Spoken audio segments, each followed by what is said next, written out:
Welcome back, everyone. My name is Dean. Thank you so much for joining me today. So today is the start of a new series on the channel that will be running over the course of the week.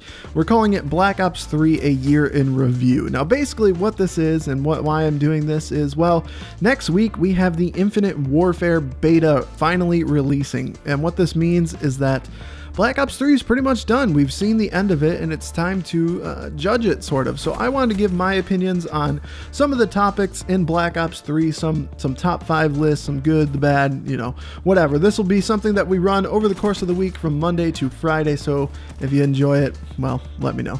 So in today's episode, we're going to be talking about the top 5 maps. Now, before I get into this, keep in mind that these are kind of my opinions, but I am also sort of involving the community and figuring out basis on, what maps get voted the most and what was used in, not game battles, but competitive play, maps like that, and just kind of getting an overall feel. I mean, I've been playing this game for a year now, so I kind of understand what people like and what people dislike in terms of the maps.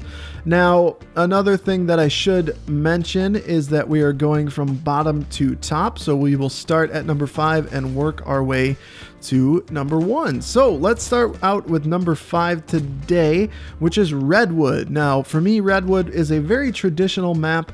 I think that it follows a very similar pattern to maps that we've played in the past, whereas a lot of the maps in Black Ops 3, I mean, with the wall runs, they kind of introduce some new aspects, but I feel like Redwood really follows a similar pattern as former maps, and it actually reminds me a lot of Jungle from Black Ops 1. It's very reminiscent of that.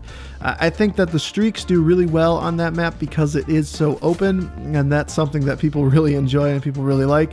You want your streaks to do really well and go ham, so I think that the streaks do really well in Redwood. And finally, I think that it's very good for domination. It has, like I said, a very traditional approach, and I think that it plays very well for domination with the way that the flags are positioned and how the spawns work. Now, number 4, we have Exodus.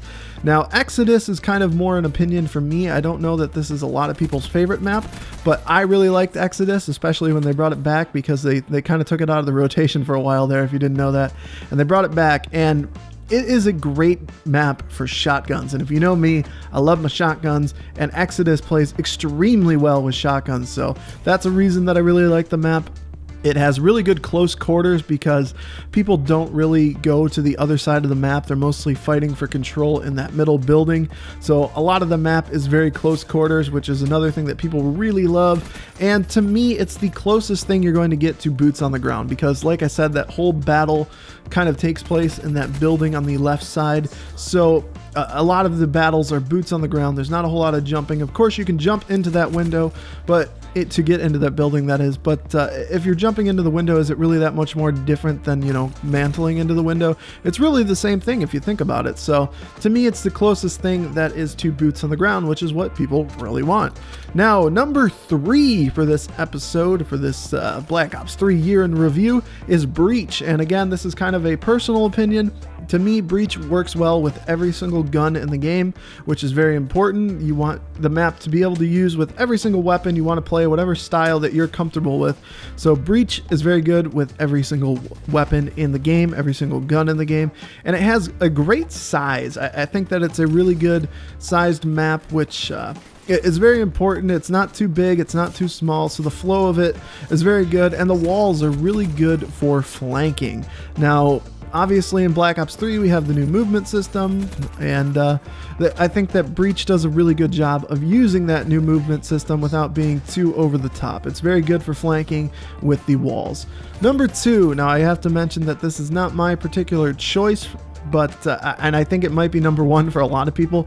But for me, it's Combine is number 2, and for me, I'm not really a big fan of this map, but the community loves it. Obviously, we saw that with basically Combine 24/7 when the game first released. We saw that it played all the time. People loved it, and I can't really speak on it too much. It's a very fast, it's a very small map, and I don't really like maps like that because I think that it creates really bad spawns, but Alas, people really loved it, so Combine is number 2. And finally, number 1 for me in the game, and I think a lot of people will agree on this because really it comes down to either Fringe or Combine is number 1, and Fringe for me is number 1. And that is the map we're playing on here in the background.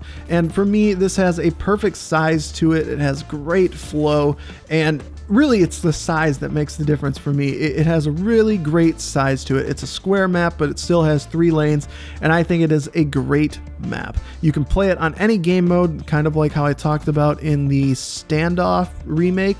I talked about how that map can be played on any game mode, and this map is no different. So those are my top 5 maps. I forgot to mention that we weren't including DLC maps because I didn't want to include the remakes. Or I guess we were including DLC maps, but I didn't want to include the remakes because I don't think that's fair. Those are in a past game. So let's talk about what's the best original content for Black Ops 3. So those are my top 5 maps. Let me know in the comments below what you guys liked. What were your favorite maps? Because I am curious. This is a very opinionated topic, but at the same time, I did try and draw from the community a little bit. So thank you very much. Join me tomorrow for Black Ops 3, a year in review. We will be talking about the top 5 weapons in the game. All right, guys, I'll see you in the comments below. Peace.